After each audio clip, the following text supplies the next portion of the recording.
ထိုင်းနိုင်ငံမှာနာမည်ကြီးဝန်ဆောင်မှုကုမ္ပဏီကြီးတစ်ခုရှိတယ်လေရင်လက်မှတ်ဝန်ဆောင်မှုဟိုတယ်ဘိုကင်နဲ့ဖောက်တီဝန်ဆောင်မှုတွေကိုအဓိကလုပ်ကိုင်နေတဲ့ကုမ္ပဏီရဲ့ CEO ကတော့ Mr. Andrew သူဟာစီကံကြီးပြီးအလုံးမှာအမှားမခံတဲ့သူတယောက်ဖောက်တီရှိမှအပြုံးမပြတ်နဲ့အလုံးအမှားလုပ်ရင်ချက်ချင်းရေးယူမယ်ရလက်မကောင်းရင်ဘယ်သူမှမလုပ်ဘူးဒီလိုစကားတွေကိုနေတိုင်းပြောတတ်တဲ့အစပိုင်းမှာတော့ကုမ္ပဏီဟာအောင်မြင်နေခဲ့တယ်ဒါပေမဲ့အထက်လူကြီးတွေက CEO ကိုကြောက်လို့အောက်ခြေဝန်ထမ်းတွေကိုပို့ပြီးဖိနှိပ်လာကြတယ်ဝန်ထမ်းတွေဟာနားချိန်မရှိအိမ်ပြန်နောက်ကျတနေ့လုံးဖောက်တီအော်တန်နဲ့အထက်လူကြီးစူတန်ကြားမှာအလုံးလုံးနေကြရတယ်ဒီနေ့ဝန်ထမ်းအသစ်လေးတယောက်ဖောက်တီစရင်မှားရိုက်မိသွားတယ်မန်နေဂျာကလူများရှေ့မှာအော်ဆူလိုက်တယ်ဒီလောက်လေးတောင်မလုပ်တတ်ဘူးလားကောင်မလေးဟာမျက်ရည်ဝဲပြီးတိတ်တိတ်လေးထွက်သွားခဲ့တယ်ဒါကိုမြင်နေတဲ့အောက်ခြေဝန်ထမ်းကိုမင်းတန်းကစိတ်မကောင်းဖြစ်သွားတယ်သူဟာဒီကုမ္ပဏီမှာလှုပ်လာတာ၄နှစ်ရှိပြီးတချိန်ကဒီရုံးမှာလူတိုင်းရေမောခဲ့ကြတယ်အခုတော့အားလုံးရဲ့မျက်နှာမှာအပြုံးမရှိတော့ဘူးတဖြည်းဖြည်းနဲ့ဖောက်တီတွေစတင်မကျင်နဲ့လာကြတယ်ဝန်ထမ်းတွေဆက်ဆံရေးမကောင်းဘူးမေးတာကိုစိတ်မရှိဘူးဆိုတဲ့တိုင်ကြားမှုတွေများလာတယ်ကုမ္ပဏီရဲ့ဝင်ငွေကျလာတယ်ရင်းနှီးမြှုပ်နှံသူတွေတောင်ဒီကုမ္ပဏီမကြခင်ပြိုလဲနိုင်တယ်လို့ပြောလာကြတယ်ဒီနေ့အစည်းအဝေးခန်းထဲမှာ Mr. Andrew ဒေါ်တကြီးအော်နေတယ်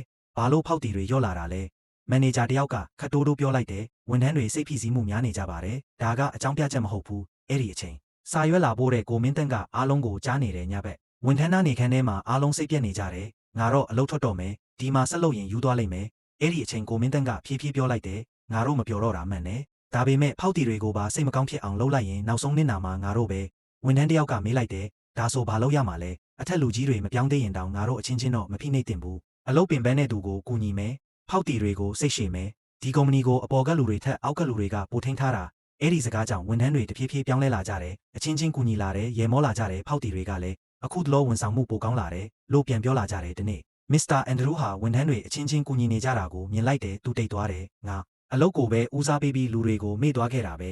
နောက်နေ့ဝန်ထမ်းအားလုံးကိုစုခေါ်လိုက်တယ်ငါတောင်းပန်ပါတယ်အားလုံးအံ့လန့်သွားကြတယ်အောင်မြင်မှုဆိုတာကြောက်ရွံ့မှုနဲ့တိဆောက်လို့မရဘူးဒီကုမ္ပဏီကိုကယ်ခဲ့တာအောက်ခြေဝန်ထမ်းတွေဖြစ်တယ်အဲ့ဒီနေ့နောက်ပိုင်းကုမ္ပဏီဟာတဖြည်းဖြည်းပြန်အောင်မြင်လာခဲ့တယ်ဒါပေမဲ့ Mr. Andrew အမြဲမှတ်ထားတဲ့စကားတစ်ခုရှိလာတယ်ဝန်ထမ်းတွေရဲ့အပြုံးပြောက်သွားတဲ့နေ့ဟာကုမ္ပဏီစတင်ပြိုလဲတဲ့နေ့ပဲအဲ့ဒါကြောင့်သင်ခန်းစာတစ်ခုကိုလုပ်ငန်းရှင်တွေကြားအမြဲပြောခဲ့တယ်လူတွေကိုဖိအားပေးပြီးရလာတဲ့အောင်မြင်မှုကမကြခင်ပြိုလဲတတ်တယ်နားလည်မှုနဲ့လေးစားမှုရှိမှအဖွဲ့အစည်းတစ်ခုကြာရှည်ရပ်တည်နိုင်တယ်အဲ့ဒါကြောင့်လူတွေကိုလူလိုတန်ဖိုးထားလေးစားတတ်ဖို့ပဲလိုအပ်ပါတယ်ဗျာ